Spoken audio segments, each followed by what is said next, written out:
Some cars are built to impress, others to perform. But these? They make you scratch your head and wonder what the designers were thinking.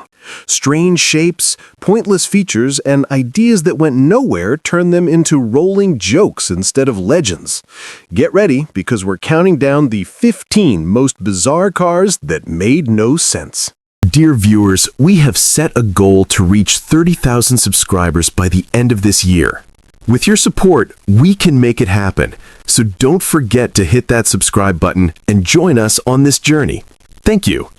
The 1965 Ford Mustang is remembered in glossy magazines, classic car shows, and TV retrospectives as the car that changed everything, the one that supposedly lit the fuse of America's love affair with pony cars and gave birth to a new era of affordable performance. But peel away the nostalgia, take off the rose-colored glasses, and you begin to see the Mustang for what it really was, a cleverly packaged, aggressively marketed fraud. It wasn't revolutionary, it wasn't groundbreaking, and it certainly wasn't the world-beating machine that Ford's advertisements promised. It was, at its heart, a Ford Falcon in disguise, an economy car platform stuffed into a flashy new body, sold to people who wanted to look sporty without actually having anything remotely close to sports car performance. On the surface, the Mustang looked daring. The long hood, short deck, and fastback profile gave it the stance of something exotic and powerful, as if it belonged in the same conversation as European sports cars. But looks can deceive, and in this case, that's all they did. The reality was that the first-generation Mustang shared most of its bones with the Falcon, a plain and uninspired compact commuter. The suspension was crude, the steering vague, and the body flexed like tinfoil under stress. It was a car designed for cheap production first, with just enough chrome, trim, and hype to convince young buyers they were purchasing rebellion on four wheels. What most people bought in 1965 wasn't a fastback GT or a Shelby 3050. It wasn't even a V8-powered car at all. The majority of Mustangs sold that year came with a wheezing 170 cubic inch inline six, mated to a 3-speed manual or a slushy automatic, producing a pitiful 101 horsepower. That's less power than some modern subcompact economy cars, and it wasn't exactly thrilling in the mid-1960s either. Reviews from the time, when stripped of Ford's advertising influence, often admitted the truth. The 6-cylinder Mustang was slow, uninspiring, and little more than a fashion accessory. One contemporary journalist bluntly wrote that the base Mustang looked fast standing still, but felt like a Falcon once in motion. Even the V8 cars weren't the saviors that enthusiasts like to pretend they were today. The 260 and 289 engines gave the Mustang some needed grunt, but the car's Falcon underpinning still meant it wallowed through corners, braked poorly, and rattled itself apart on rough roads. Sure, a high-compression 289 made it respectable in a straight line, but the vast majority of Mustangs never saw those higher trims. They were commuter cars in disguise, bought by secretaries, college students, and suburban parents who wanted style at a budget price. The secretary car nickname didn't come from nowhere, it was the reality. The true insult is how the Mustang's legacy has been inflated far beyond what it actually achieved. Enthusiasts and historians love to hold up the 1965 Mustang as a performance icon, when in reality it was Shelby and independent tuners who saved its image. Carroll Shelby's GT3050 transformed the Mustang into a legitimate racer, but that was despite the car's origins, not because of them. A stock Mustang was never going to win races. It was too soft, too flimsy, and too compromised. What Ford sold was an illusion, a blank canvas of mediocrity that only became impressive when others re-engineered it into something worthy of the hype. And yet, the Mustang spawned imitators. Chevrolet's Camaro, Dodge's Challenger, Plymouth's Barracuda, and AMC's Javelin all followed the same formula. Cheap, compact platform, big engine options, and aggressive styling. But here's the thing, many of them did it better. The Camaro SS and Z28 actually handled, the Barracuda offered legitimate big block brutality, and the Javelin surprised people with its balance. The Mustang, meanwhile, coasted on name recognition and sheer sales volume. It didn't earn its crown, it bought it with clever marketing. Owners who weren't blinded by the hype often saw through it. Period complaints are strikingly honest. One driver said in 1966, "It looks like a sports car, but it drives like my dad's Falcon." Another complained about rattles and cheap interior fittings, noting that after just a year of ownership, the car felt like it had aged a decade. Mustang loyalists will scream about the Shelby 3050, the high-power 289, or the rare K-Code fastbacks, but the reality is that those were the exceptions, not the rule. 90% of Mustangs on the street were slow, underpowered, and fragile economy cars wrapped in fancy sheet metal. The cultural impact of the Mustang is undeniable. It sold millions and became a symbol of youthful freedom. But cultural impact doesn't equal greatness. If anything, it taught Detroit the wrong lesson. The success of the Mustang showed the industry that style and marketing could sell better than actual engineering. It wasn't about building the best performing car, it was about building the best performing image. And from that came decades of appearance packages, decal specials, and hollow imitations. In short, the Mustang didn't start a performance era, it started a sales gimmick. Would you like me to go even further with this and add detailed period sales breakdowns, performance specs compared to rivals, and direct owner testimony from the 1960s to make the case even harsher?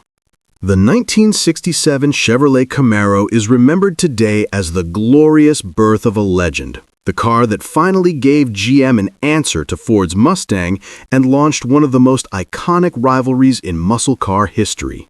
But if you cut through the nostalgia, peel away the magazine covers and the endless parade of restored SS 396s at car shows, the truth is far less flattering. The first Camaro was not a well-executed revolution. It was a rushed, compromised, and frankly clumsy car that leaned on image more than substance. For all the worship it gets today, the original Camaro was more shopping cart than sports machine, more marketing spin than mechanical brilliance. Chevrolet didn't come up with the Camaro out of inspiration, they were forced into it. The Mustang debuted in 1964 and sold over 1 million units in its first 18 months, rewriting Detroit's playbook overnight. GM had nothing to compete with it, so, in panic mode, they cobbled together the Camaro using the Chevy 2 Nova platform as its skeleton. This wasn't a purpose-built pony car. It was a Frankenstein job, a Nova wearing tighter clothes. The bones were wrong from the start. Crude suspension, a live rear axle that hopped and skittered under hard acceleration, and steering so numb you might as well have been turning a rudder on a ship. By the time the Camaro hit dealerships in the fall of 1966, it was clear Chevy had rushed it to market. Owners noticed the flaws immediately. The doors were massive slabs of steel, heavy enough to sag on their hinges within a year. The trim rattled constantly, squeaks and buzzes echoed inside the cabin, and body panels never quite fit right, especially once the car had a few miles on it. Reviewers at the time tried to dress it up, praising the styling and the option sheets, but when it came to handling, the Camaro was a joke. The steering box felt vague and disconnected, requiring constant corrections. Push it into a corner with enthusiasm, and the front end plowed like a tractor, while the rear end threatened to snap loose unpredictably. More than one contemporary journalist compared it unfavorably to the Mustang, which wasn't exactly a paragon of refinement itself. Performance depended entirely on the engine you chose, and Chevy offered a buffet. Sure, you could order a big block 396 or later the CPO 427, but those were rare, expensive, and brutal on the street. The truth is that the majority of 1967 Camaros came with 6-cylinder engines, 140 horsepower grocery getter specials, or small V8s that offered more bark than bite.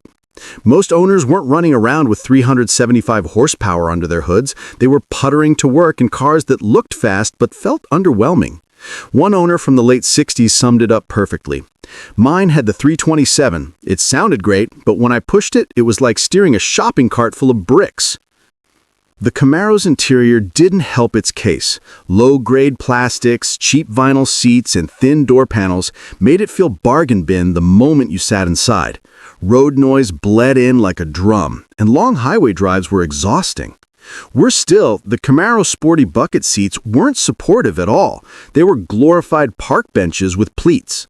The rear seats were an afterthought, barely suitable for children. Yet Chevy still marketed the car as practical enough for young families. Fans love to point out that the Camaro became a racing star thanks to the Z28, which was designed for Trans Am competition. That's true, but it's also misleading. The Z28 was a carefully tuned homologation special that bore little resemblance to the typical Camaro on the road. With its high-revving 302, stiffer suspension, and close ratio 4-speed, the Z28 finally made the Camaro competitive. But again, those were the exceptions. 90% of Camaros sold in 1967 were nothing like that. They were compromised, softly sprung, and dull to drive. What's most ironic is how the Camaro is worshipped today as if every 1967 example was a fire-breathing street machine. The reality, most of them were rolling illusions, cars that looked like they could win races but spent their lives stalling in grocery store parking lots or rattling down suburban boulevards. The Mustang outsold it handily in 1967, and for good reason. It was simply better executed, and Chevy's rushed effort showed. In hindsight, the first Camaro's only real achievement was proving that if you wrapped mediocrity in aggressive styling and plastered it across enough magazine ads, people would still fall in love with. It was all show, no go. And for anyone who's ever actually driven one hard, wrestled with that vague steering, fought the body roll, listened to the door panels buzz, it becomes painfully clear that the 1967 Camaro isn't a legend because it was good. It's a legend because people were desperate for Chevy to give them something, anything, to park next to a Mustang. And that's exactly what they got. A dressed-up Nova that creaked, rattled, and pretended to be more than it was. Would you like me to make this one even more brutal by adding direct performance comparisons against the '67 Mustang and Firebird, showing that the Camaro didn't even beat its awkward cousin from Pontiac? The 1969 Dodge Charger is one of those cars that has been elevated to myth status almost entirely by movies, television, and nostalgia, rather than by anything it ever did in reality. On paper, it looked like the perfect muscle car.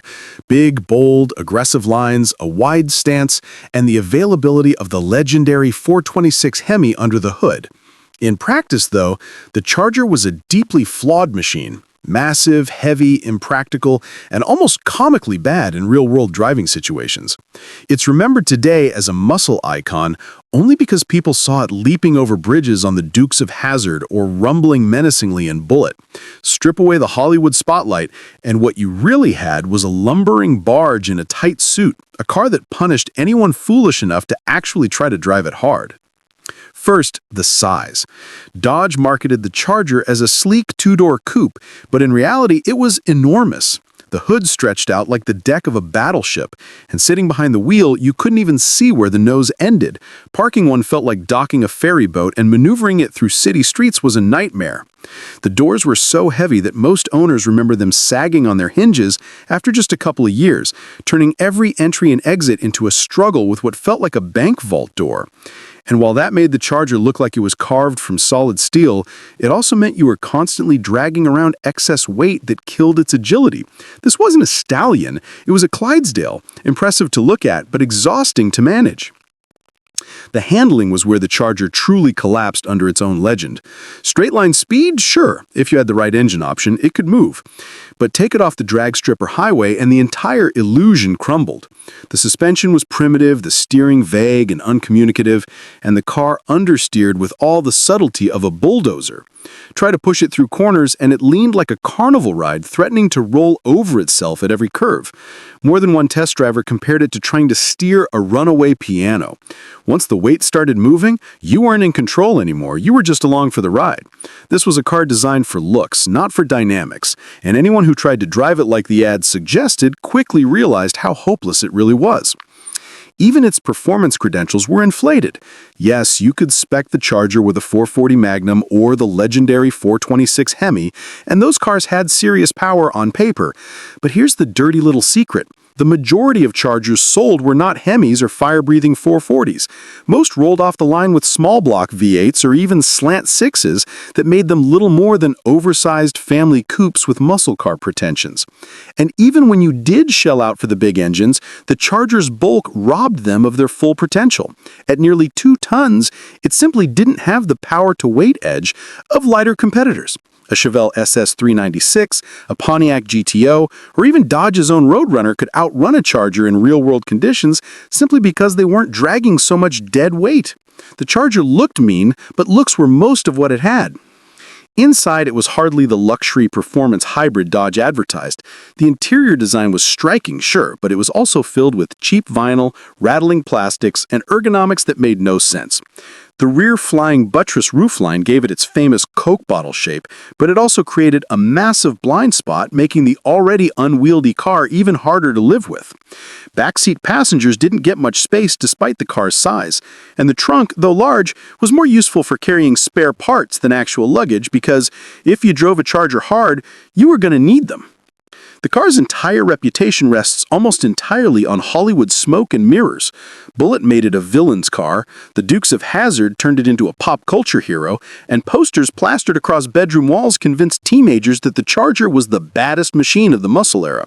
But the truth is, without that cultural boost, the Charger would have been remembered as what it really was, a clumsy, overweight, impractical machine that couldn't live up to its own sheet metal. It was never the sharp driver's car that the Mustang Boss 302 was, never the nimble performer that even a Camaro Z28 could be, and never the straight-line bargain that the Roadrunner was. It was style over substance, pure and simple. In the end, the 1969 Dodge Charger is proof that image can outlive reality. Its Coke bottle curves and hideaway headlights made it unforgettable to look at, but from behind the wheel it was a letdown. The hood was a mile long, the doors sagged like anchors, the handling was a joke, and the performance, outside of the rarest, most expensive trims, was more fantasy than fact. Without movies and TV propping it up, it would have faded into obscurity, remembered as a gorgeous but terrible car to actually drive. The 1969 Charger wasn't a muscle icon, it was a runaway piano wrapped in steel and chrome, great for posters and stunt jumps, terrible for the real world. Do you want me now to expand this even further by weaving in specific owner complaints and period magazine reviews that absolutely tore into its handling and weight? The 1970 Plymouth Barracuda, often lauded as a legendary muscle car, has a reputation that far exceeds the reality of what it actually was. In brochures, on posters, and in modern collector circles, it is painted as a sleek predator, a car that prowled the streets with menacing style and a snarling V8 engine under its hood. The truth, however, tells a far less flattering story. The Cuda was never a predator. It was a lumbering, oversized, and awkwardly proportioned machine that felt every bit the beached whale it resembled. While its lines suggested speed and aggression, every time a driver attempted to take it beyond a casual cruise, the car's flaws became brutally obvious. It was heavy, cumbersome, thirstily inefficient, and built with all the subtlety of a sledgehammer. On the outside, Plymouth tried to make the Barracuda appear streamlined and purposeful, but in reality, the styling was overdone and almost cartoonish in its exaggeration.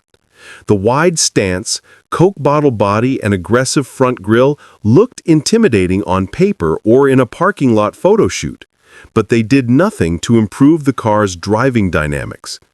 Every curve of the body added weight and shifted the center of gravity upward, further magnifying the car's already awkward handling. Unlike a Mustang or Camaro of the same era, which managed to combine visual flair with reasonable driving manners, the Cuda's looks were effectively a disguise, a promise of athleticism that the car could never deliver in practice. The Predator image was pure illusion.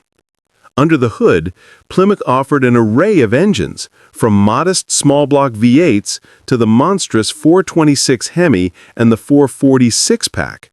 The high-performance versions could, in a straight line, absolutely humiliate lighter cars and dominate the drag strip.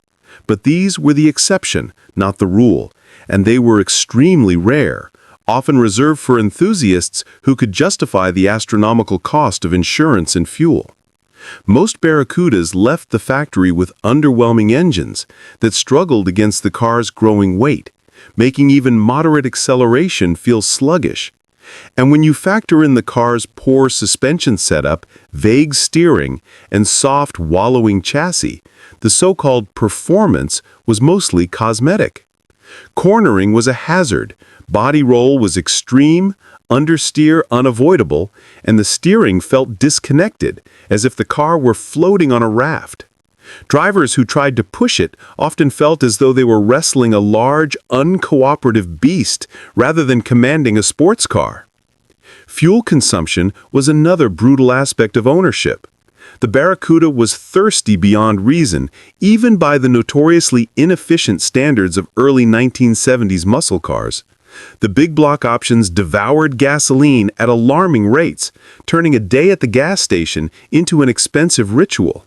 Combine that with Chrysler's inconsistent build quality, often rattling interiors, peeling vinyl, and rust-prone panels, and you have a car that was not only frustrating to drive, but also expensive and unreliable to maintain. Owning a Cuda, especially a high-performance model, was almost like setting money on fire just to experience the illusion of speed. Even the interior was a disappointment. Plymouth attempted to sell the Barracuda as a sporty, driver-focused coupe, but the execution was half-hearted. Seats were thin, vinyl-coated, and minimally supportive. The dashboard and controls rattled and flexed under use, and ergonomics were poor enough to make long drives uncomfortable. Rear seat passengers were cramped, despite the car's relatively large footprint, and visibility was compromised by the exaggerated roofline and wide C-pillars. In essence, the car was designed to look good in photos and on the lot, not to function well in the real world. Perhaps the worst aspect of the 1970 Barracuda was its inherent contradiction. It promised aggressive performance and style, but delivered neither consistently. Those who bought it imagining a compact, nimble, and thrilling muscle car were quickly disabused of the notion once they faced the car's weight, poor handling, and mechanical quirks. Even on a straight road, only the rare high-performance variants provided a glimpse of the excitement promised in advertising. On real streets and winding roads, the Barracuda proved slow to respond, difficult to control, and exhausting to drive aggressively. Compared to contemporaries like the Mustang Boss 302 or the Camaro Z28, which offered a genuine combination of speed, handling, and driver engagement, the Cuda was ponderous, cumbersome, and laughably impractical. The car's modern reputation as a collector's icon owes more to rarity and nostalgia than to merit. Posters, auctions, and modern media portrayals have turned the Barracuda into a symbol of power and rebellion. But those who actually drove one in 1970 knew better. It was an expensive, heavy, and inefficient car that looked the part but failed to deliver anything meaningful on the road. It punished the driver, punished the wallet, and rewarded the ego alone. The Predator Fish moniker is wildly generous. The truth is, it was a stranded, flopping whale, an automotive contradiction that sacrificed logic, function, and drivability for the sake of hype, appearance, and the illusion of performance. In short, the 1970 Plymouth Barracuda was not a muscle car hero. It was a cautionary tale of style over substance. It captivated imaginations and dominated posters, but the reality was harsh.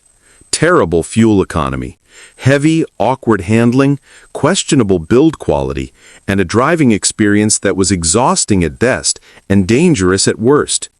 It was a car for people who wanted to look fast and feel rebellious, not for anyone who valued true engineering, practical performance, or driving satisfaction. Its legend exists only because it was seen, photographed, and dreamed about, not because it delivered. Without modern collector hysteria, it would be remembered as a misjudged, overpriced, and impractical attempt to sell flair over function. I can expand this further if you want, with full comparisons to the 1970 Dodge Challenger, Camaro Z28, and Mustang Boss 302, showing how the Cuda's size, weight, and awkward handling made it completely outclassed by its contemporaries. Do you want me to do that? The 1968 Pontiac GTO has gone down in history as the muscle car that started it all. A car supposedly responsible for igniting the American obsession with high-powered, street-ready V8s. It has become a legend, celebrated in collector circles, magazines, and nostalgia-driven auctions as the progenitor of a generation of performance vehicles. But the reality of the 68 GTO is far less glamorous than its myth suggests. Beneath the glossy paint, the flashy "The Judge" stripes, and the bold advertising slogans, it was a car built on compromise, hype, and thinly veiled marketing bravado. It was fast in a straight line, yes, but everything else about it was flawed, awkward, and in the harshest terms, embarrassing. Pontiac's GTO platform in 1968 was still fundamentally a Tempest, a compact economy car barely dressed up as a performance machine. The body had grown over the years, gaining weight and size, and with that bulk came a litany of handling issues. The car's chassis and suspension were tuned more for ride comfort than performance, producing a vehicle that wallowed, leaned excessively, and communicated almost nothing to the driver through its steering. Cornering quickly became an exercise in futility. The car understeered like a tractor, body roll was excessive, and even moderate curves demanded constant corrections.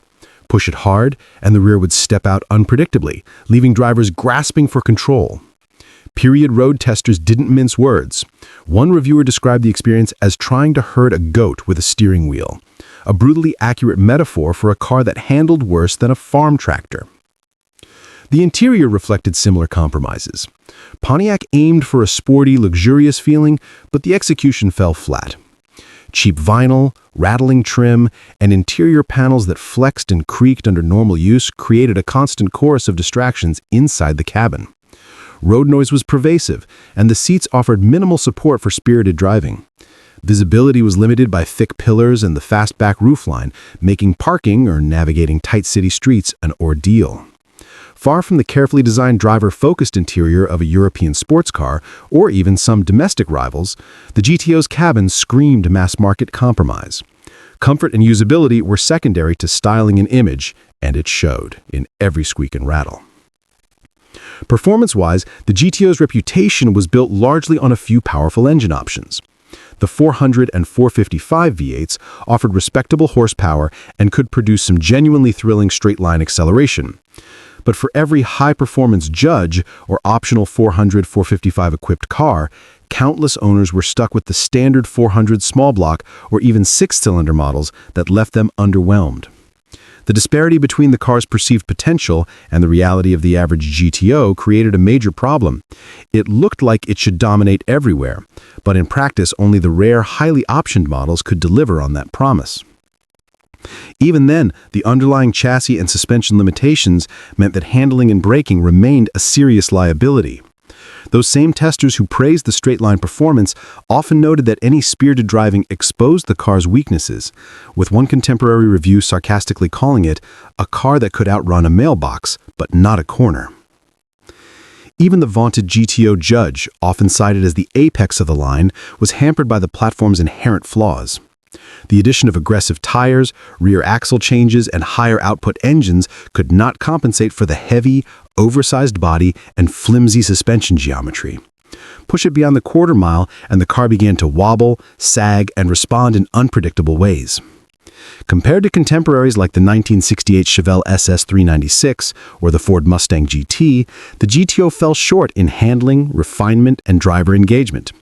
Where a Mustang felt nimble, precise, and balanced, the GTO felt clunky, top-heavy, and imprecise.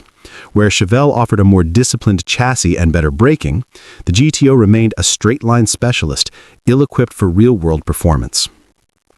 The GTO's marketing and cultural impact have obscured its deficiencies. Pontiac sold an image of power, aggression, and rebellion, and the public eagerly bought into it. Teenagers, young adults, and magazine readers fell for the idea that the GTO was a transformative machine, the car that could dominate every aspect of street performance. In reality, it was a car that squeaked, rattled, and handled like a farm tractor.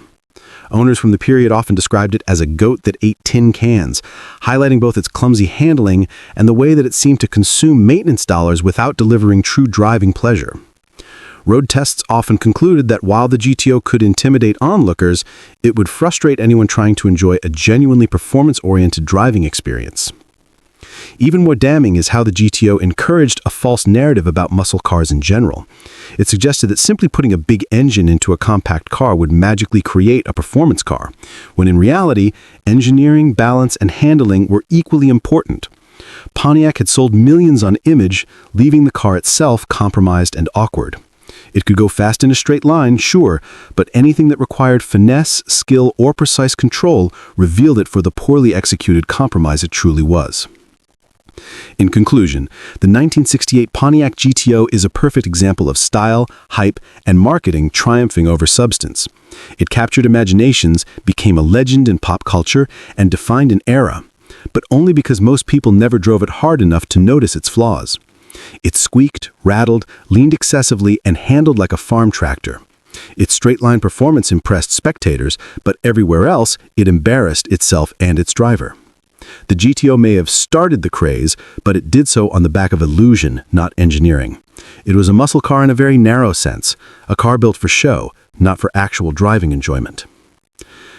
I can expand this even further by including detailed period reviews, acceleration and braking tests, and comparisons to contemporaries like the 1968 Chevelle SS396, Oldsmobile 442, and Mustang GT to illustrate just how underwhelming the GTO really was in every aspect except straight-line speed. Do you want me to do that? The 1970 Chevrolet Chevelle SS is widely regarded as one of the quintessential muscle cars of the classic era, often celebrated in magazines, collector circles, and nostalgic retrospectives as the perfect example of American power and aggression.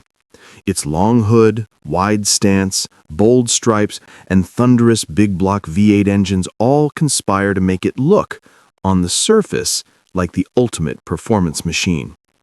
On paper, it promised everything enthusiasts wanted: raw power, aggressive styling, and a sense of dominance on the street and strip. Peel back the legend, however, and the Chevelle SS of 1970 reveals itself as a far more mundane, awkward, and ultimately compromised car than the mythology suggests. To start with the basics, the 1970 Chevelle SS was fundamentally a Malibu under the skin. Take a family car, slap on racing stripes, toss in a massive V8, and suddenly it's a muscle car. That's exactly what it was. A costume, a shell of performance wrapped around the bones of a sedan. The platform was heavy and long, the suspension soft and pliable in ways that punished precise driving, and the car's handling left much to be desired. Even the smallest maneuver on winding roads highlighted its shortcomings. Body roll was excessive, steering was vague and indirect, and the car had a constant tendency to understeer. Even the Mustang Boss 302 or a Camaro Z28 of the same year, the Chevelle SS felt ponderous, lethargic, and top-heavy. A brute whose only real advantage came from straight-line acceleration, and even that required the right engine options. And those engine options, while impressive on paper, were only part of the story. Yes, a 396, 427, or 454 big block could blast the Chevelle down a quarter-mile strip with frightening authority, and in the hands of a skilled driver, these cars were terrifyingly fast, but the chassis and suspension were never engineered to match that power. Launches were often accompanied by wheel hop, squat, and rear-ends instability, and aggressive cornering was nearly impossible without inducing dramatic body roll. Most drivers who were not professional drag racers quickly discovered that the Chevelle SS could not fully translate its horsepower into usable, controllable performance. In other words, it looked like a predator, but felt like a clumsy, lumbering beast. Contemporary magazine testers often noted that the car ran like a rocket in a straight line, but handled like a brick on skates. And owners' anecdotes frequently mention the sheer exhaustion required to wrestle the car around anything other than a straight road. The interior was another disappointment. Chevrolet attempted to present a sporty, driver-oriented environment, but the execution was half-hearted. Hard, rattling plastics dominated the dashboard, trim pieces creaked and flexed, and the seats offered minimal lateral support, making spirited driving uncomfortable and fatiguing. Visibility was compromised by wide pillars and the long, sloping hood, and long drives made you acutely aware of the car's shortcomings in ergonomics and cabin refinement. Noise, vibration, and harshness pervaded every ride, emphasizing that despite its legendary name, the Chevelle SS was still essentially a heavily disguised family car at heart. Then there was the issue of weight and efficiency. The 1970 Chevelle SS was heavy, significantly so when compared to smaller muscle cars like the Camaro or Mustang. That weight compounded every flaw. It made steering sluggish, increased braking distances, and exacerbated suspension deficiencies. It also made the car extremely thirsty. Even modest trips required frequent trips to the gas station, and insurance premiums for the big block models could be prohibitively high. A high-performance Chevelle SS was a car that demanded constant attention and money, punishing owners who sought a balance between excitement and practicality. The Chevelle SS's performance, while dramatic in straight-line acceleration, also highlighted its fundamental contradictions. On the drag strip, it could dominate, but in everyday driving or spirited street use, the car revealed itself to be unwieldy, clumsy, and exhausting. Compared to rivals like the Plymouth Cuda or Dodge Charger of the same year, the Chevelle was slower in terms of handling finesse and agility, often taking more effort to drive fast and respond predictably. Its long, heavy frame and soft suspension meant that power alone could not mask the car's fundamental lack of balance. One period enthusiast lamented that driving a Chevelle SS was like wrestling a freight train through a neighborhood. Thrilling if you straightline it, miserable if you tried to turn it. Despite all this, the Chevelle SS remains celebrated in modern culture. Its wide stance, bold stripes, and reputation for monster engines have immortalized it in media, magazines, and auctions. Nostalgia has transformed its flaws into charm and its compromises into character. Yet behind the posters and collector hype, the 1970 Chevelle SS was clumsy, heavy, and far less enjoyable to drive than its reputation suggests. It excelled in looks and straight-line theatrics, but handling, comfort, practicality, and even day-to-day usability lagged far behind the legend.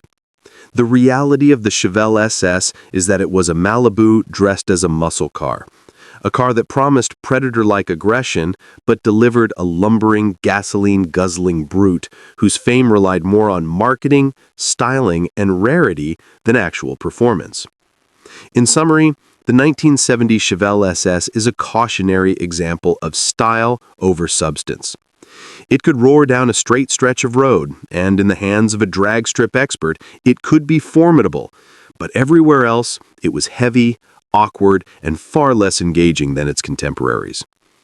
Its legend exists today because of what it looked like, what it promised, and how it sounded, not because of what it actually delivered in real-world driving.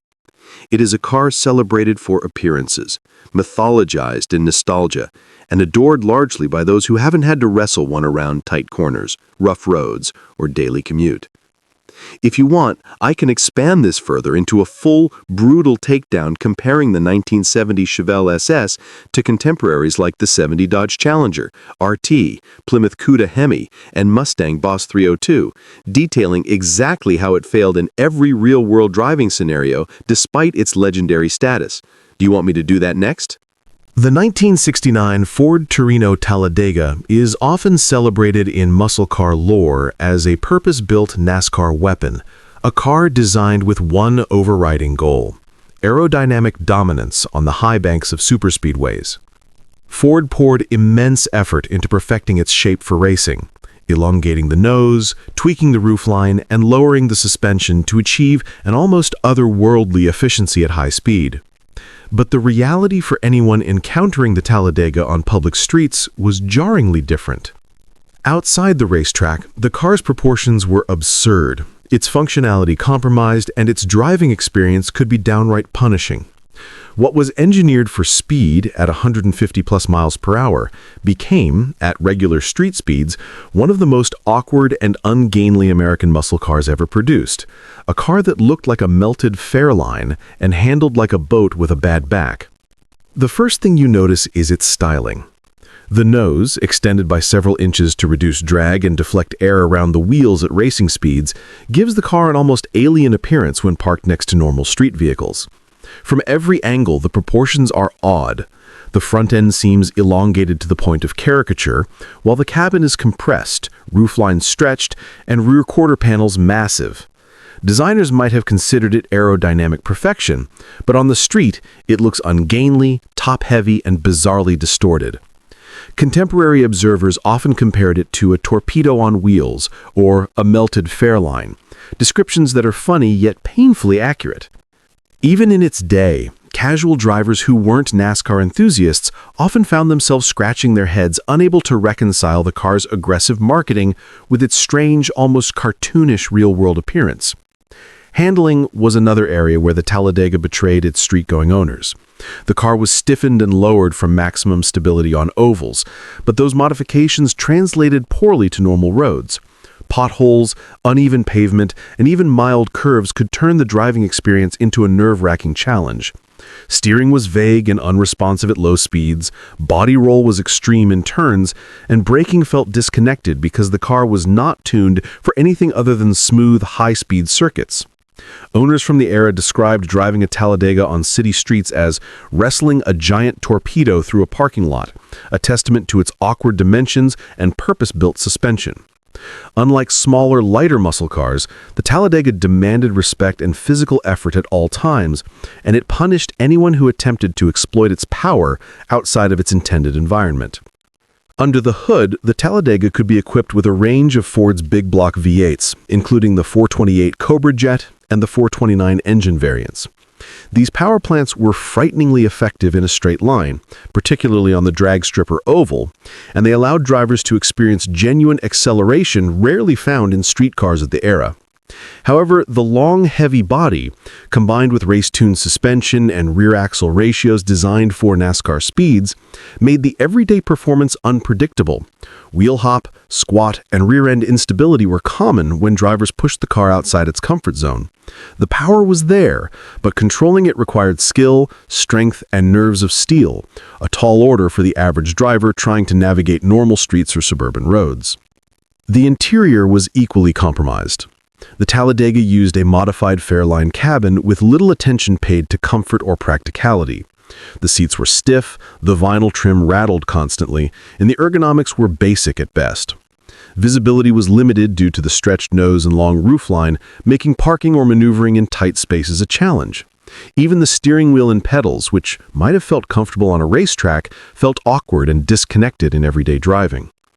Every trip outside a controlled environment reminded the driver that this was not a car designed for normal life. It was a machine built for a singular purpose and nothing else. Perhaps the most damning critique of the 1969 Ford Torino Talladega is that its street performance did not justify the hype. While it was a technological marvel on the track, dominating NASCAR and proving Ford's ingenuity in the wind tunnel, it was simultaneously one of the least practical, most unwieldy muscle cars of its era for ordinary use. It punished drivers with heavy steering, unpredictable suspension, and awkward proportions. Its legendary nose cone and long, aerodynamic shape designed for cutting seconds on a racetrack made it look alien and ridiculous on city streets, earning both bemused stares and exasperated groans from anyone who attempted to drive it with normal expectations. Its legacy, therefore, is dual-faced, revered on the track, mocked off it. The Talladega's fame has endured largely because of its racing pedigree and rarity, not because it is enjoyable to drive or even particularly attractive in a conventional sense. It is an iconic car, yes, but only in the very narrow context of NASCAR homologation and collector imagination. Remove the racetrack, remove the posters, and what you are left with is a stretched, melted, stiff, and awkward Fairline, a car that punishes its driver, challenges everyday usability, and makes anyone who praises it for street muscle look out of touch with reality. It is perhaps one of the most extreme examples of a purpose-built racing machine being forced into street life, with every one of its strengths on the track simultaneously highlighting its glaring weaknesses off it. In short, the 1969 Ford Torino Talladega is a car of contradictions. A masterpiece of aerodynamics and racing design for NASCAR, yet a clumsy, heavy, uncomfortable, and bizarrely odd machine for everyday use. Its extended nose, stretched proportions, stiff suspension, and specialized chassis made it intimidating and effective at speed, but exhausting, ungainly, and bizarre at normal speeds.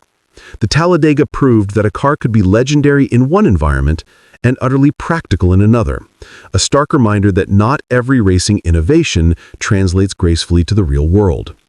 It is a car to be admired, yes, but only from a distance or at the track, never in your daily driveway.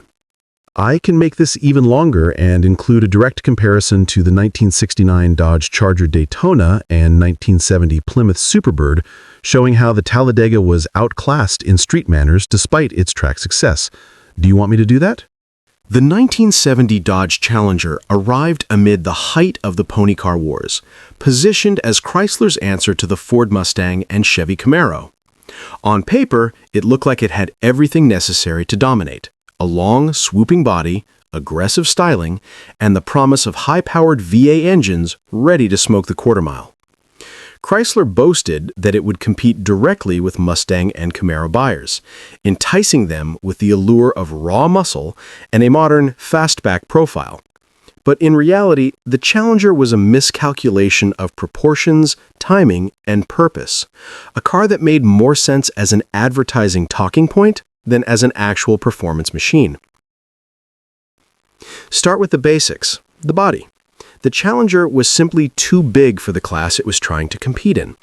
Unlike the nimble Mustang or even the slightly heavier Camaro, the Challenger was wide, long, and heavy, carrying a curb weight that betrayed its pony car aspirations. Its stretched proportions gave it a presence, yes, but that presence came with serious compromises. Handling suffered because the chassis wasn't tuned for precision. Cornering produced body roll that made drivers fight the car at every turn, and the vague, soft steering offered almost no feedback. On winding roads, the Challenger's size and weight turned what should have been a fun, responsive ride into an exercise in patience and brute strength, a car that dominated only in straight lines or on marketing brochures. Under the hood, the Challenger could be equipped with a variety of V8s, from moderate small blocks to mammoth big block 426 Hemis. In theory, this should have made it a legitimate muscle car contender. In practice, the engine options often highlighted the car's flaws rather than its strengths. The chassis and suspension were simply not designed to harness such power effectively, leading to squirming rear ends, unpredictable traction, and a handling experience far inferior to lighter, better balanced competitors like the Mustang GT or Camaro SS. Even the high-performance models, which should have been thrilling to drive, felt unwieldy, heavy, and exhausting on normal roads. Enthusiasts who tried to push the car hard often found themselves grappling with the Challenger rather than enjoying it, a stark contrast to the intuitive and nimble responses of its competitors. The interior compounded the problem. Dodge attempted to give the Challenger a sporty, driver-oriented cabin, but what buyers got was largely conventional. Bench your bucket seats with thin padding, a dashboard that looked dramatic but offered little in the way of ergonomics, and a ride that transferred every bump and vibration directly into the cabin. Noise, vibration, and harshness reminded drivers constantly that this was a big, heavy car pretending to be a nimble pony. The illusion of a muscle car was there, but the tangible, enjoyable aspects of driving one, the crisp response, balanced feel, and confidence-inspiring handling were missing entirely. Many contemporary reviewers and owners noted that while the Challenger could impress on paper and dominate headlines, its actual on-road performance felt compromised, heavy, and overambitious. In conclusion, the 1970 Dodge Challenger was Chrysler's attempt to claim a place in the pony car wars, but it was a misfire from both an engineering and practical standpoint. Too wide, too heavy, and launched too late, it never achieved the balance or agility required to genuinely compete with the Mustang or Camaro. Its interior was uninspiring, its handling awkward, and even its powerful engines could not disguise the car's fundamental limitations. The Challenger exists today as a collector's dream and poster car, admired for style and legend, but as a real muscle car for drivers, it was clumsy, ungainly, and fundamentally compromised. I can expand this further to include comparisons with the Dodge Challenger RT, Plymouth Barracuda, and other 1970 pony cars, showing exactly how the Challenger fell short despite its fame and marketing hype. Do you want me to do that? The 1963 Chevrolet Corvette Stingray arrived with immense fanfare, heralded as America's first serious attempt to craft a world-class sports car capable of competing with the finest European machinery. Its debut at the 1963 New York Auto Show was met with awe. The split-window coupe, revolutionary for its time, projected a sleek, aggressive, and futuristic image that immediately captured the imagination of enthusiasts and the general public alike. For many, it was a fantasy made real, a fiberglass sculpture on wheels, promising excitement, speed, and prestige. Yet, peel back the glossy sheen, and the reality of the 1963 Stingray was a car riddled with compromises, inconveniences, and frustrations that made everyday ownership an exercise in endurance rather than enjoyment. The most glaring compromise was the interior space. The cockpit was astonishingly cramped.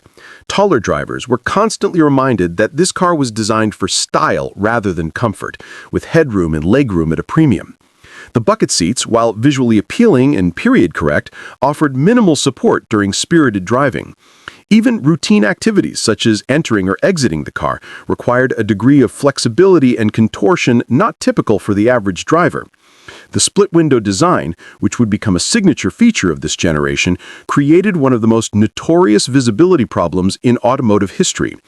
Rearward sightlines were almost entirely obstructed, forcing drivers to rely on awkward shoulder checks or inadequate mirrors, turning simple maneuvers such as lane changes, reversing, or parking into precarious operations. Many early owners humorously remarked that driving a split-window Stingray felt like navigating a sports car blindfolded, and contemporary periodicals often criticized the design as a style-over-substance decision that compromised safety and practicality. Ride quality was another area where the Stingray faltered. Chevrolet engineered a suspension tuned for sharper handling than previous Corvettes, but the result was a ride that could be described as brutal. Every crack in the pavement, every pothole, and even minor imperfections were transmitted directly to the driver and passenger. Combined with the short wheelbase and low-slung chassis, the car could feel twitchy and unpredictable over uneven surfaces. At low speeds, the stiffness and lack of compliance made city driving uncomfortable and exhausting, while at higher speeds, the ride became tense and jittery, requiring constant attention to avoid unsettling the chassis. Steering, while relatively direct for its era, lacked feedback at the extremes, leaving the driver uncertain when pushing the car hard. This meant that while the Stingray promised cornering prowess in theory, in practice it required constant vigilance and skill to extract any sense of confidence from the handling. Under the hood, the Corvette offered small-block V8s with respectable horsepower ratings for the early 60s. The engines were capable of thrilling acceleration and competitive straight-line performance, but the confines of the compact interior amplified every vibration, growl, and mechanical harshness. The roar of the exhaust, while exhilarating in concept, could be overwhelming inside the cabin, adding to the sense of discomfort. Fuel economy was predictably poor, and maintenance demands were higher than average, as the fiberglass body and unique chassis components required specialized attention. While the car looked like it belonged in the company of Ferraris and Jaguars, its day-to-day usability was far from exotic.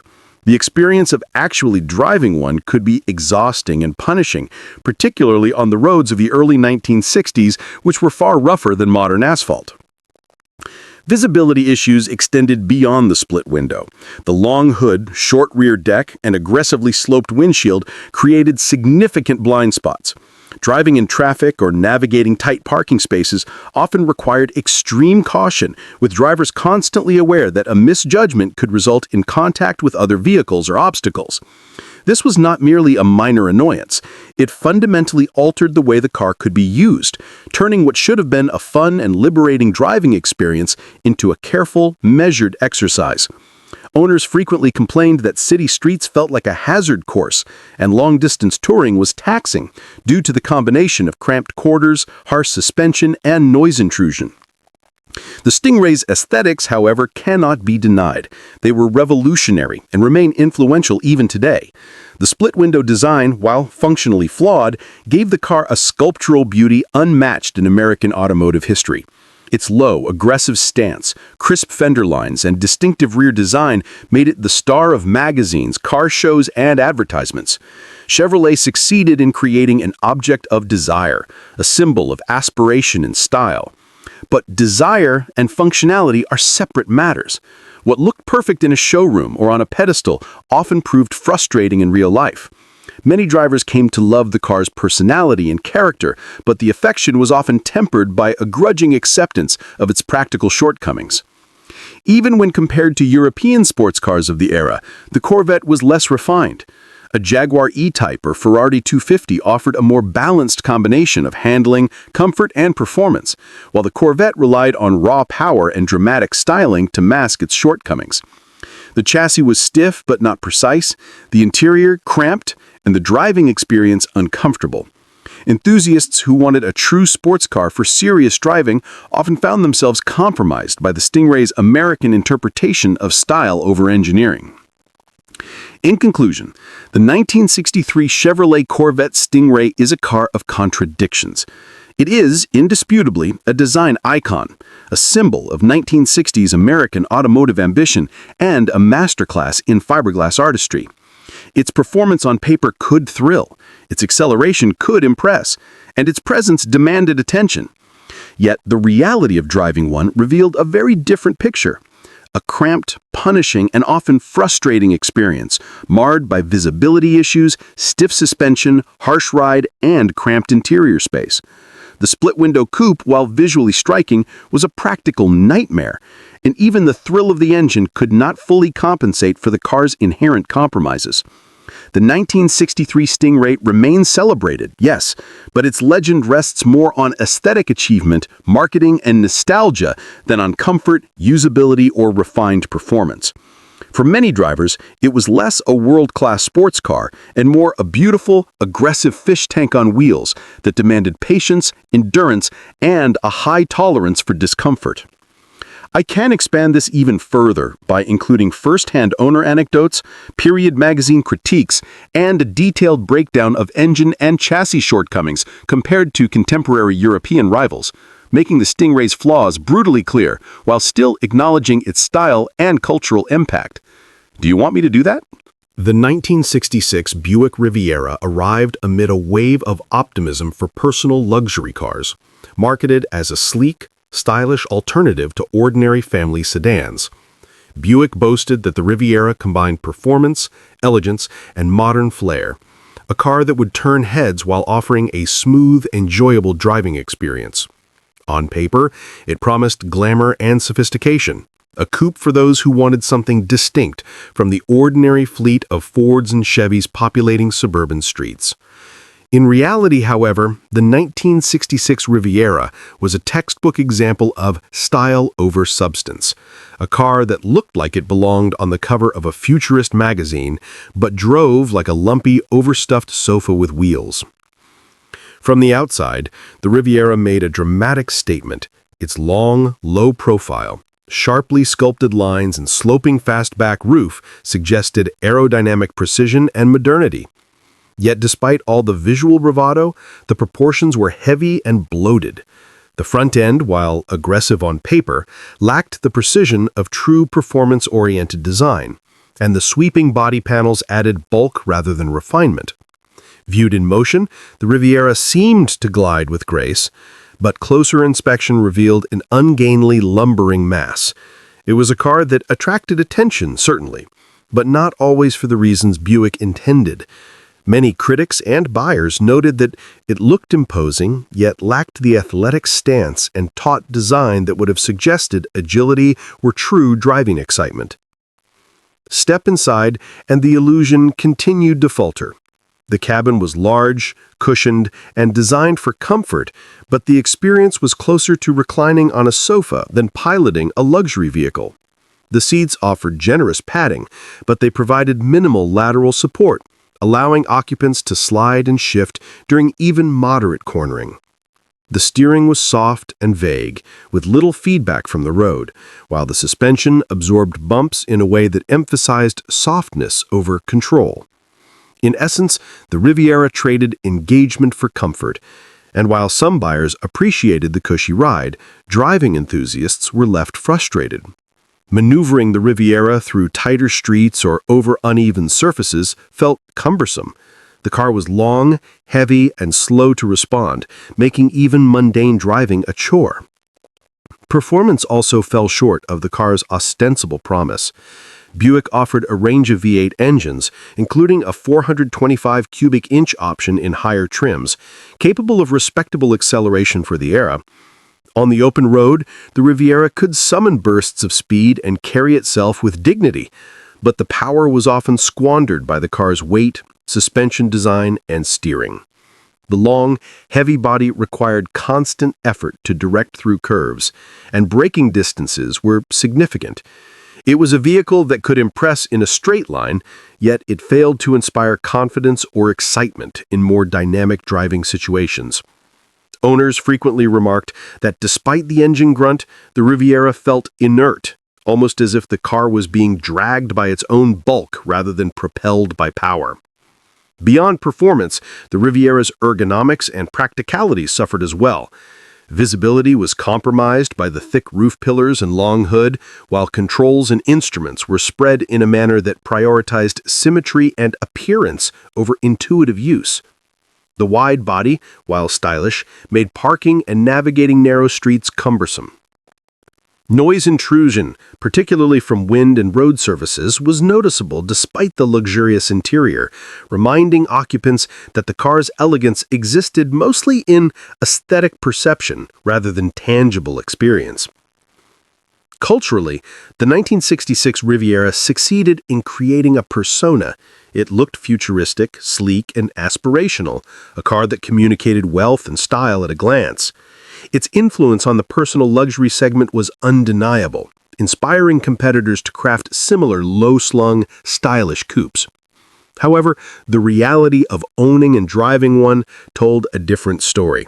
The Riviera was heavy, ungainly, and ultimately unexciting behind the wheel. It demonstrated that visual drama cannot compensate for fundamental driving deficiencies, and that a car designed primarily to impress the eye can leave the driver frustrated, fatigued, and underwhelmed. In conclusion, the 1966 Buick Riviera is a car that perfectly embodies the pitfalls of prioritizing style over substance. On paper and in showrooms, it projected elegance, power, and futuristic design. In practice, it delivered a cumbersome, heavy, and soft driving experience that emphasized luxury for appearances while sacrificing engagement and control. The seats were plush, the engine potent, and the styling dramatic, but maneuvering, handling, and overall driving dynamics left much to be desired. The Riviera's legacy is therefore twofold. It is admired as a design icon of the personal luxury era, yet those who actually drove one knew it for what it really was, a bloated, unwieldy spaceship masquerading as sleek sophistication, a car whose style far outstripped its substance, leaving owners with a heavy, lumpy, and ultimately frustrating driving experience. I can expand this further to include comparisons with contemporaries like the Ford Thunderbird, Chevrolet Impala SS, and Pontiac Grand Prix, detailing exactly why the Riviera failed as a driver's luxury car, despite its stunning looks. Do you want me to do that? The 1971 Ford Pinto is widely regarded as one of the most notorious failures in American automotive history, a car that embodies the perils of rushed design, corporate cost-cutting, and a total disregard for driver safety. Conceived during an era when the Big Three were scrambling to compete with compact imports like Volkswagen and Toyota, the Pinto was Ford's attempt to seize a foothold in the rapidly expanding small car market. On the surface, it promised affordability, practicality, and efficiency, a tiny commuter car that could appeal to young buyers, small families, or anyone looking for an inexpensive, city-friendly vehicle. But the reality behind the sleek marketing slogans was far more disturbing. The Pinto was not just a compact car.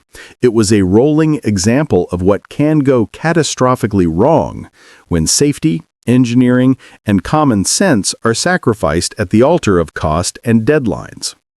From the outside, the Pinto was small, awkward, and unremarkable.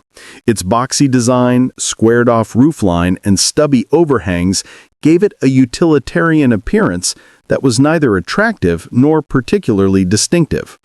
While Volkswagen Beetles or even the Chevrolet Vega incorporated design elements that gave them personality, the Pintos seemed to exist purely to be functional on paper, not to inspire any kind of emotional connection. Its proportions were strange, with a tall, narrow stance that made the car feel tippy, especially at highway speeds, and its minimalistic styling did little to disguise the sense of fragility. The small 13-inch wheels, thin tires, and short wheelbase made the car look as if it could be picked up and tossed aside, a visual foreshadowing of the instability lurking beneath its exterior. Step inside, and the compromises become even more apparent. The interior was cramped, with limited headroom and legroom, especially for taller drivers. The seats were thinly padded and offered minimal support in corners or during spirited driving. Steering was light but imprecise, giving the driver little tactile connection to the road. Suspension tuning prioritized cost and simplicity over refinement, which resulted in a ride that was harsh on imperfect roads, yet prone to excessive body roll in turns.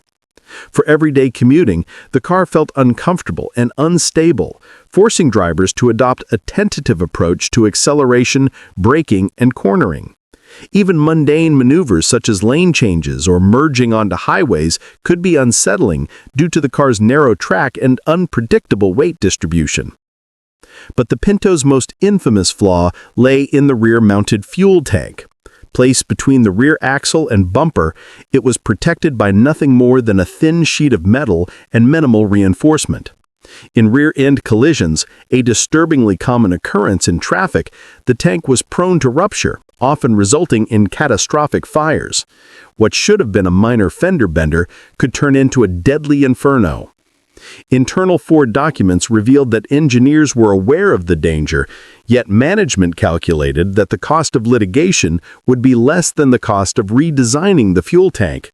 This decision, when later exposed, sparked outrage, lawsuits, and widespread condemnation. The Pinto's reputation quickly shifted from a quirky, inexpensive compact to a symbol of corporate negligence, proving that cost-cutting without regard for human life can have fatal consequences. Owners who survived without incident often still complained about the car's driving characteristics.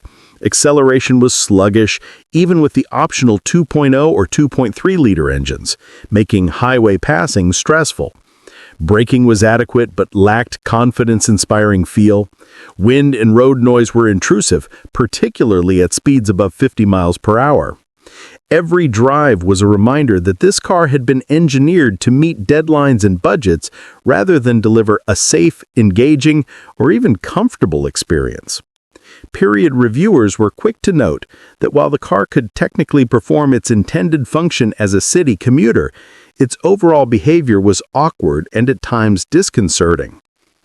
The cultural and historical impact of the Pinto is as important as its technical shortcomings. The car became synonymous with negligence, corporate malfeasance, and the dark side of the American automotive boom.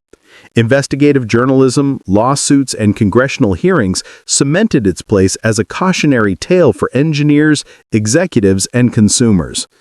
The Pinto served as a stark warning that aggressive cost-cutting, rushed design timelines, and a willingness to compromise safety for profit could literally kill people.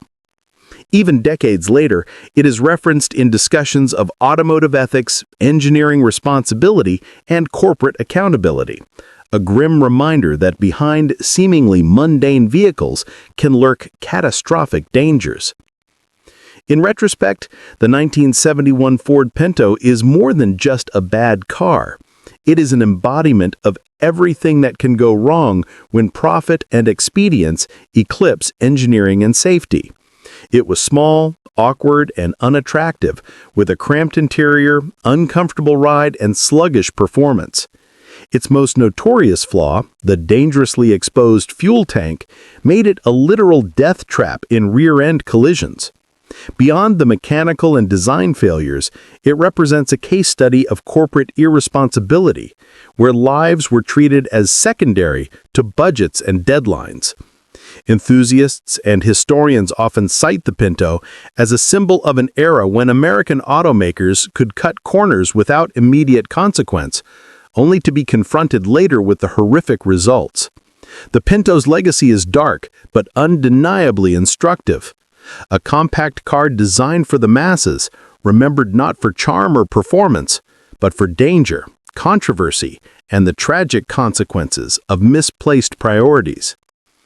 I can make this even longer by including specific crash test examples, notable incidents, lawsuits, and first-hand accounts from Pinto owners that illustrate how ordinary accidents could turn deadly, fully capturing the car's terrifying reputation. Do you want me to do that? The 1974 Dodge Monaco is one of those vehicles that perfectly encapsulates the absurd excesses of 1970s Detroit, a car so gargantuan that it feels less like a mode of transportation and more like a land yacht that swallowed an entire city block. Chrysler marketed it as a full-size family sedan, offering luxury, comfort, and modern conveniences, promising buyers a car that could carry an entire family in supreme style while turning heads wherever it went. On paper, it seemed like the perfect blend of American extravagance and practicality. In reality, the Monaco was an exercise in unwieldy proportions, compromised handling, and pure over-engineering, a vehicle whose very size made it a practical nightmare. At nearly every glance, the Monaco screamed mass. Its long, slab-sided body stretched seemingly endlessly with a hood and trunk that were almost comically oversized, giving the impression that the car was powered as much by sheer bulk as by its engine. The roofline was upright and imposing, and the overall stance conveyed dominance, but the size was a double-edged sword.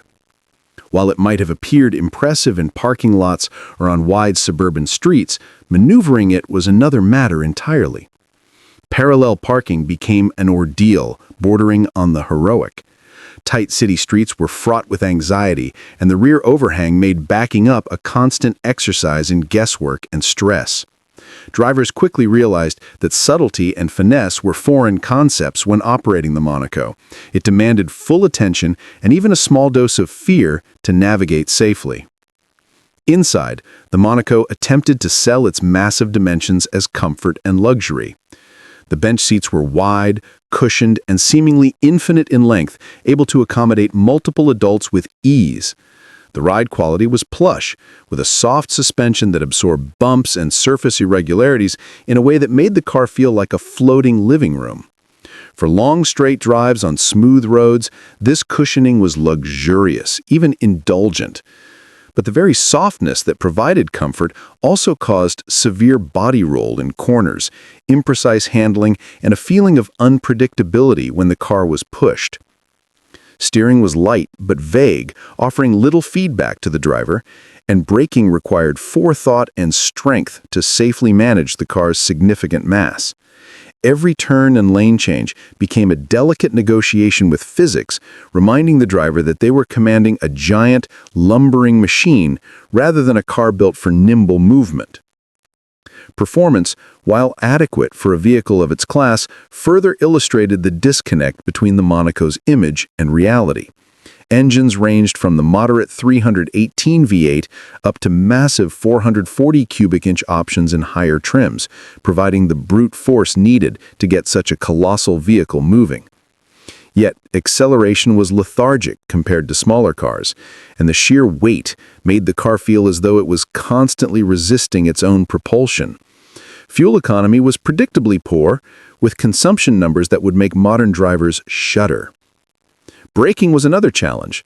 The car's heavy frame required long stopping distances, and under emergency conditions, the Monaco could feel like an out-of-control land yacht sliding toward disaster.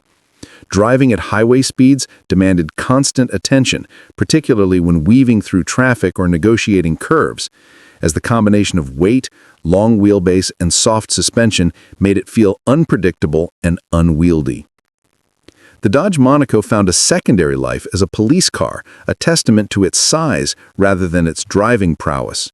Departments nationwide adopted it because it could accommodate officers, passengers, radios, and gear while still offering a powerful V8 under the hood. In law enforcement hands, the Monaco could perform adequately in straight-line pursuits, but officers frequently complained about its handling limitations, long braking distances, and the difficulty of navigating urban environments. Its status as a police car added to its cultural image, a vehicle chosen not for precision or performance, but because it was one of the few cars capable of carrying everything required for patrol duty. For the average family buyer, this meant owning a car that was designed with institutional needs in mind, not everyday convenience. Aesthetically, the Monaco represented a particular brand of American excess. Its broad, slab-sided panels, long hood, and formal roofline gave it a commanding presence, and the interior attempted to match the exterior's drama with plush upholstery, padded dashboards, and wide bench seats. Yet style came at the cost of practicality. Even basic maneuvers like parking, merging, or navigating narrow streets required extraordinary spatial awareness.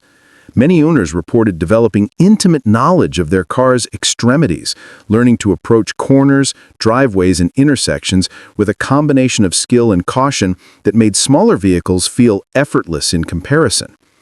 The car's sheer bulk also made it intimidating for passengers and pedestrians alike. While it projected power, it simultaneously broadcast impracticality. Despite its flaws, the Monaco achieved cultural significance. Its immense size, American styling, and presence on the road made it memorable, and it remains a symbol of the era's obsession with excess, power, and road dominance. Yet the reality of driving one revealed a different story. A car that was cumbersome, thirsty, awkward, and fatiguing to operate over even moderate distances. While the ride could be cushioned and luxurious, the handling was sloppy, the visibility compromised, and the overall experience emphasized mass over mastery. It is a car admired for its ambition and presence, but remembered for the frustrations inherent in operating a vehicle of its extreme proportions. In conclusion, the 1974 Dodge Monaco is a car that perfectly illustrates the pitfalls of unchecked size and ambition. It was massive, heavy, and ungainly, with a cabin that prioritized comfort over control and styling that emphasized drama over practicality. Parallel parking one was a test of patience. Navigating city streets was exhausting, and even highway driving required constant awareness of the car's bulk. Its adoption by police departments reinforced that it was valued for size and capacity, not handling or driver enjoyment. The Monaco remains a cultural icon of 1970s Detroit excess, a car that symbolized power and luxury in theory, but delivered clumsy, ponderous, and unwieldy performance in practice. It is both admired and mocked, a living reminder that bigger is not always better, and that mass and presence can often come at the expense of agility, practicality, and driving enjoyment.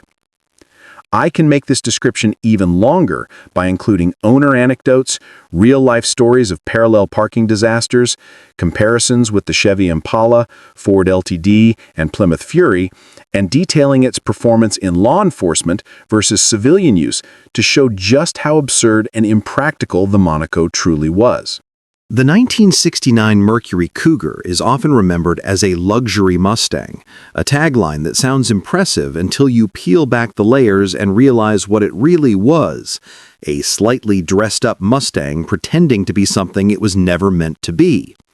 Mercury tried to position the Cougar as a step above the pony car fray, offering buyers a mix of sporty styling, luxury touches, and the prestige of the Mercury name. On paper, it sounded like a clever strategy.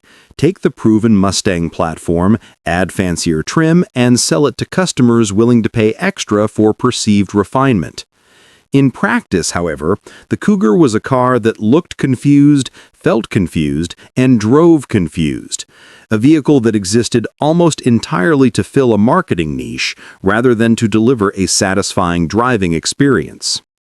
Visually, the Cougar attempted to differentiate itself from its Mustang roots, but the result was a car caught between identities. Its long hood, hidden headlights, and faux grille styling aimed for elegance and aggression at once, yet the proportions often seemed awkward. From certain angles, it could look sleek, from others bloated and ungainly. The hideaway headlight design, while visually striking, added nothing to the driving experience and often caused maintenance headaches, with mechanisms prone to jamming or failure. The interior tried to sell luxury with padded dashboards, wood grain trim, and bucket seats, but the feeling of sophistication was largely cosmetic. Underneath the embellishments, the Cougar's skeleton was unmistakably Mustang. A small, relatively low-powered chassis that handled like a compromise rather than a refined sports luxury machine. Driving the Cougar only reinforced the sense of confusion.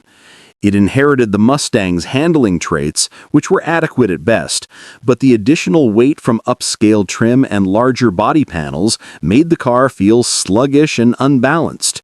Steering was light but imprecise, and the suspension, tuned to accommodate the illusion of refinement, was soft in a way that compromised cornering stability. Under the hood, the Cougar offered a range of engines, from modest six-cylinders to more potent V8s, but even the larger engines struggled to make the heavy, pseudo-luxury coupe feel lively. Acceleration could be satisfactory on paper, but the car's overall dynamics felt disconnected, as though its body and powertrain were in silent disagreement about how they wanted to behave on the road. The Cougar's personality, or lack thereof, made it a strange proposition for buyers.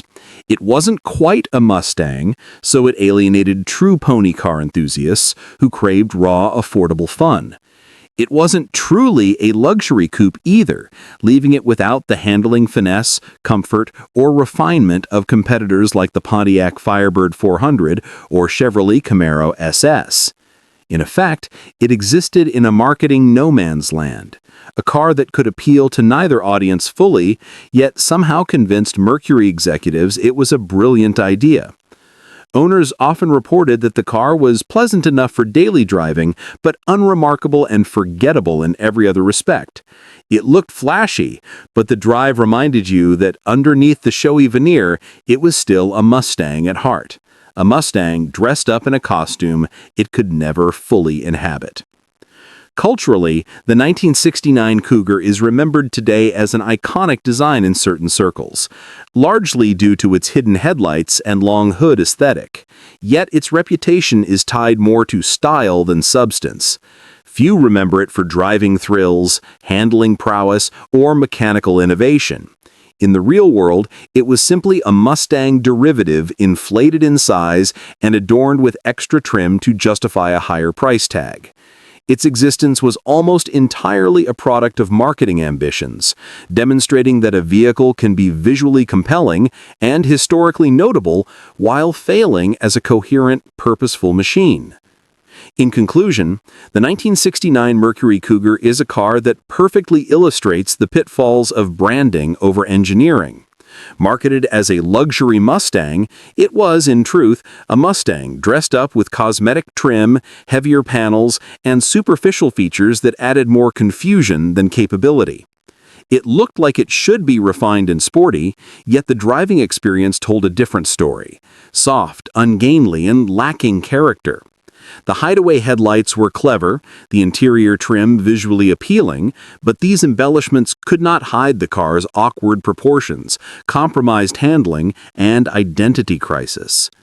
The Cougar exists today largely as a collector's oddity, admired for its design cues rather than its mechanical excellence.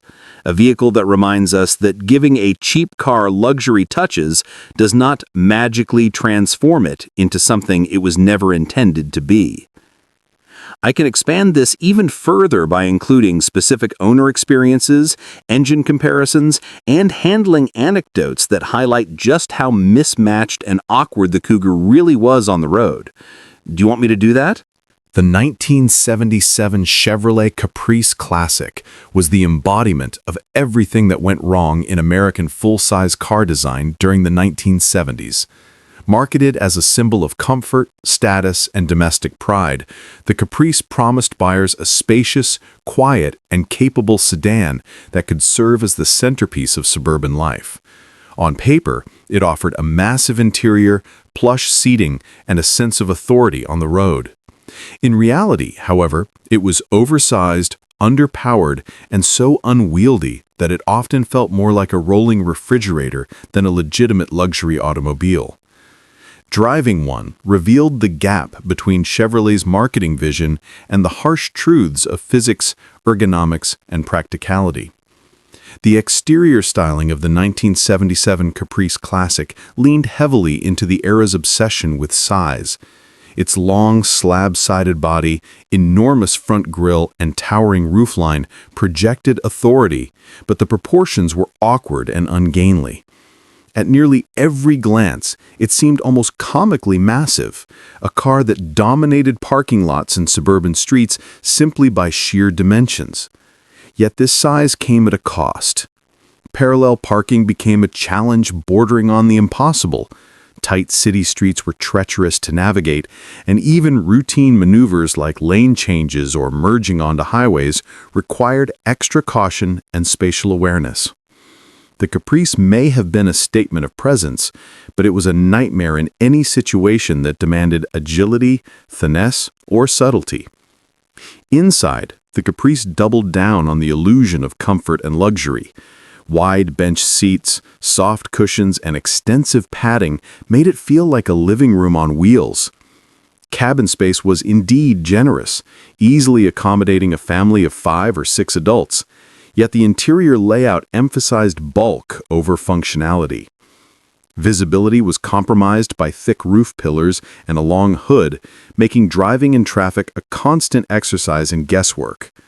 Controls were placed with symmetry in mind rather than ergonomics, and while the car offered options like air conditioning and power windows, these features often did little to counteract the basic frustration of managing such a massive, heavy vehicle. Performance was equally underwhelming. Even when equipped with a V8, the Caprice struggled to move its enormous frame with authority. Acceleration was sluggish, particularly when loaded with passengers or cargo, and braking required long distances and careful anticipation. Handling was soft and imprecise. The car leaned and rolled in corners, giving the driver a constant sense of disconnection from the road.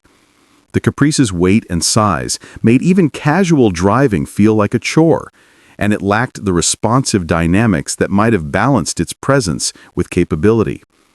Enthusiasts quickly noted that the Caprice was a car designed more for highway cruising in a straight line than for any spirited or engaging driving experience. Fuel economy was predictably poor, as massive engines strained to move an already heavy platform. In a time when energy crises and rising fuel costs began influencing consumer decisions, the Caprice's inefficiency became increasingly glaring. While buyers initially appreciated its domestic pedigree and the perceived safety of size, many soon turned to imports from Europe and Japan, which offered smaller, more efficient, and far more nimble alternatives. In this sense, the Caprice stands as a symbol of why American sedans began losing market share in the 1980s. The combination of excess size, mediocre performance, and poor efficiency drove customers towards smarter, more practical designs. Culturally, The 1977 Caprice Classic came to represent the peak and the pitfalls of American automotive excess. It was a car that looked impressive parked in driveways, yet it punished drivers behind the wheel with its sheer bulk and lack of agility.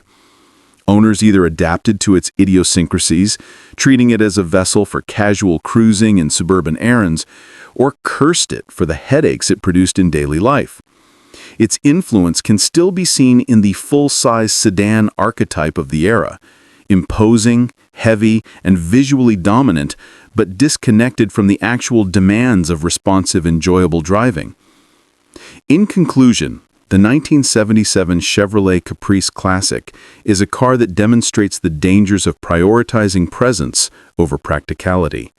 Oversized, soft, sluggish, and inefficient, it offered style and comfort in appearance, but delivered frustration, difficulty, and mediocrity in practice. Its massive size made driving and parking an ordeal. Its performance lagged behind expectations, and its handling left drivers feeling disconnected from the road. While it might have projected class on paper, in reality it was a lumbering, underpowered, refrigerator-like vehicle that left many Americans looking elsewhere for more sensible alternatives. The Caprice remains a cautionary tale in automotive history, a reminder that bigger is not always better, and that imposing dimensions and plush interiors cannot compensate for the fundamental flaws of a car that refuses to engage with the driver or the road. I can't expand this further with anecdotes from owners, comparisons to Ford LTDs and Plymouth Fury models, and specific stories of how the Caprice's size caused daily headaches in suburban life. Do you want me to do that? The 1975 AMC Pacer is arguably one of the strangest, most memorable, and most divisive vehicles in American automotive history. A car that embodies both the ambition and the missteps of 1970s Detroit. AMC envisioned the Pacer as a futuristic, compact car that broke from conventional design, aiming to provide an unusually wide interior, ample visibility, and a distinctive appearance that would stand out in a market dominated by boxy, uninspired sedans and economy compacts. They dubbed it the first wide small car, and for once the description was accurate. The Pacer's designers stretched the cabin nearly to the edges of the body, creating a surprising amount of interior space for a vehicle officially classified as compact. Unfortunately, the ambition of the design collided violently with reality, producing a car that looked like a cartoon experiment gone wrong, and drove in ways that were equally bewildering. From the very first glance, the Pacer's exterior is impossible to ignore. The enormous greenhouse, consisting of nearly floor-to-ceiling glass on the sides, curved wraparound windshields, and oversized rear windows, gave the car a fishbowl-like appearance, earning it the enduring nickname, the fishbowl on wheels. While AMC's intention was to maximize visibility and create a sense of openness inside, the effect was disorienting and visually awkward. The bulging doors, wide stance, and short wheelbase combined to make the car appear top-heavy, almost like it was ready to tip over in a sharp turn. Its rounded, almost bulbous body defied conventional proportions, and the elongated, nearly vertical rear end seemed to have been added as an afterthought. From some angles, it was even difficult to tell where the front ended and the cabin began. Many contemporary critics referred to it as a cartoon car, and while some appreciated its uniqueness, others were immediately repelled by its exaggerated, almost grotesque silhouette. AMC's bold styling was not matched by engineering foresight. The Pacer was initially offered with AMC's 199 cubic inch inline six, later supplemented with a 232 cubic inch V6. While these engines were adequate for ordinary city driving, they struggled to move the car's relatively heavy frame, especially when the car was loaded with passengers or luggage. Acceleration was sluggish, and highway passing required careful planning. The wide, short chassis made handling peculiar, The front heavy weight distribution, coupled with a soft suspension setup, produced body roll that could unsettle even experienced drivers. Steering was light and overly responsive at low speeds, yet disconnected at higher speeds, resulting in an experience that was at once odd and unnerving. On winding roads, the Pacer felt loose and unpredictable, with the combination of soft suspension and unusually wide body making it difficult to feel in command of the car. Driving a Pacer demanded constant vigilance, a stark contrast to its marketing as a comfortable and futuristic urban cruiser. Inside, the Pacer attempted to justify its unusual exterior with an interior that felt almost luxurious for a compact of the era. The wide body allowed 4 adults to sit comfortably, a rarity in the 1970s small car segment, and the seats were cushioned with enough padding to make long drives bearable. The dashboard and control layout were simple and functional, with clear instrumentation and easy-to-reach switches, but the enormous glass surfaces, while visually impressive, created significant problems. The cabin could become unbearably hot under direct sunlight due to the greenhouse effect, while reflections and glare were constant issues. The large doors were heavy and difficult to close, especially for shorter drivers, and structural rigidity suffered as a consequence of the expansive glass panels. The driving experience inside the cabin was one of paradox. The openness and sense of space were remarkable, yet the car felt fragile, awkward, and disconnected from the road. Daily usability also highlighted the Pacer's quirks. Despite being marketed as a compact, its width made city driving a challenge. Maneuvering through traffic, navigating tight corners, and parallel parking required careful planning and spatial awareness. Many owners reported that the car's unusual proportions made it difficult to judge distances, leading to minor scrapes or near misses in congested urban areas. Fuel economy, always a critical factor for small cars, was compromised by the Pacer's weight and relatively underpowered engines, leaving drivers frustrated at the pump. While AMC tried to position the car as a practical, futuristic urban vehicle, its combination of odd dimensions, handling peculiarities, and modest power rendered it a car that was far less practical than intended. The cultural reception of the Pacer is as fascinating as the car itself. It became an icon of 1970s eccentricity, both celebrated and ridiculed for its daring styling. In advertising, AMC emphasized innovation, futuristic design, and wide-body comfort, but the reality rarely lived up to the hype. Critics derided it as impractical and ugly, while some enthusiasts embraced its quirkiness as a form of rebellion against the blandness of the American automotive landscape. Pop culture later cemented the Pacer's reputation as a visually unforgettable oddity, with appearances in films and television often highlighting its absurdity, most famously as the Muppet Mobile in the 1979 movie Wayne's World.